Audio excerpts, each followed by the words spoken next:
و خط سرشانه رو رسم میکنیم.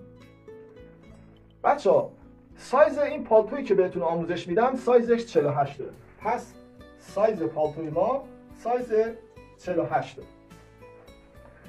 از خط سرشانه به سمت پایین 23 سانت علامت میزنیم.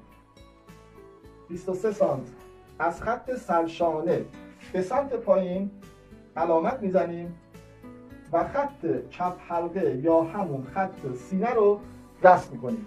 از خط چپ حلقه به سمت پایین 21 سانت علامت میزنیم.